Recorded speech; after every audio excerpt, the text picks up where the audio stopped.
So anyways, I was asked, I said, oh, I could speak on whatever you'd like, but they said, oh, well, let's just be self-serving, let's talk about the Tea Party. I said, all right, let's do that. So the Tea Party, I guess the story could start off with either a 7-year-old or a 20-year-old. A 7-year-old, think of a tea party. Mr. Bear sits over there and I pour him a glass of chamomile because he likes the chamomile. You'd think this would be a slightly different perspective on a tea party with a 20-year-old. They'd be like, okay, they're following what's going on. But not really. Ask someone in college what the Tea Party is. It's a racist organization of Klansmen.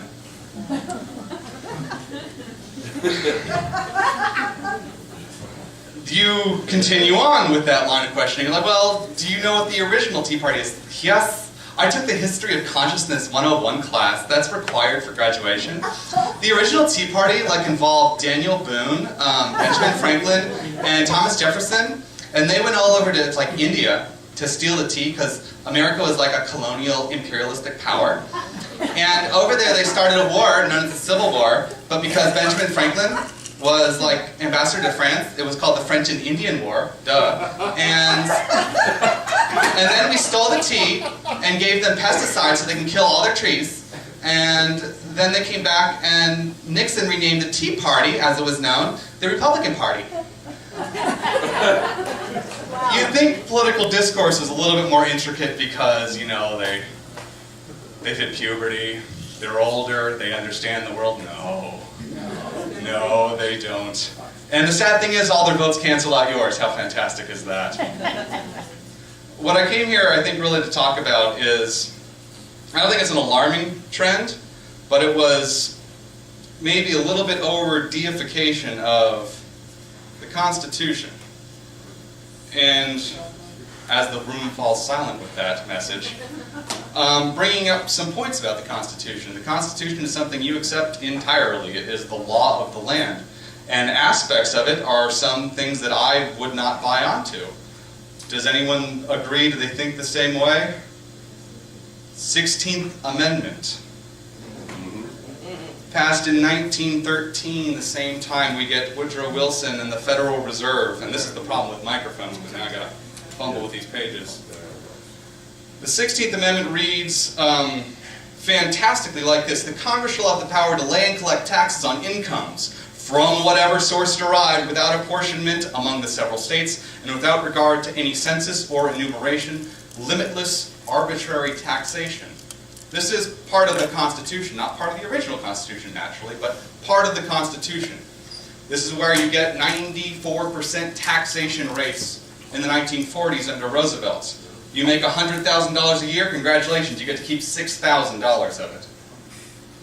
These are parts that have been sort of torqued and construed, so when people say the Constitution, I think they really think of a more warm, fuzzy version. 17th Amendment, also passed later during that president's term, 3/4 of the states, essentially de-republicanized or de-republicized the United States of America by turning the Senate chambers into a direct election facility. It used to be, and this is the whole point of Article 1, Section 7, which talks about our legislature, which sets up that all spending bills originate in the House. Your direct contact to the federal government was through your House. The Senate was through your state assemblies and state senates, depending on the rules of your state on which one elects the senator.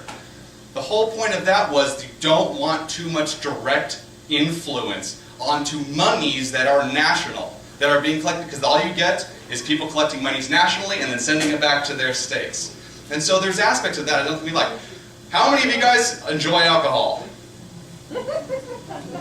Excellent. 18th Amendment. I know it's, 21 repealed it, but that's part of the Constitution still. And the 21 I don't like either, because in the second part of it, it talks about creating a controlled substance. This is the first time it's mentioned. This creates the precedent for so many laws of controlling things, this, that, and the other thing. It says, all right, we'll give you back alcohol as long as it's completely regulated. So there's these aspects. I think the 7th Amendment we can nitpick because it says with claims over $20. All right, people kind of ignore that these days. Say, okay, $20 figure, we have to account for inflation, 230 years of it. But it's those aspects that I don't like. So I think when we think of the Constitution, we got to think it in more of a warm, fuzzy term. We love the amendments. We love one, which is often the most misquoted amendment. We love 2. I mean, 2 is the sexiest amendment, let's admit. 2 is often the most misunderstood amendment, like a well-regulated militia. Well, that certainly must mean some national fighting force. Yeah, that's exactly what it means. 3rd Amendment is generally the most forgotten amendment. 4, 5, 6, and 8 all have to do with courts. But none of those are my favorite. My favorite is the 9th. Does anyone know the 9th? No? It says the enumeration in the Constitution of certain rights shall not be construed to deny or disparage others retained by the people. If you have the 20 or the second memorized, which is 27 words, memorize this one. It's only 21. It's the second shortest after the 8th, which has don't torture people in prison. Essentially. But what that one is fantastic. It shows that these founders are thinking about hubris of government, saying that just because we've enumerated these things, don't think just because we can't list the billions of possible outcomes of legislation, that these things are not rights that people can have. It was a fantastic concession to people like Hamilton, who didn't want a Bill of Rights. He said, you are going to go down a very dangerous path here, you Constitutional Congress, because what's going to happen is you're going to name something, and then 200 years from now, someone's going to say, oh, it's not on the list. I guess we'll just infringe upon that. I guess we'll just usurp that.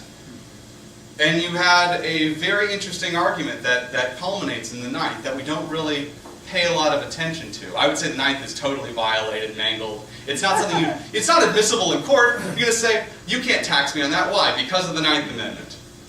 People are going to say, go, you're off.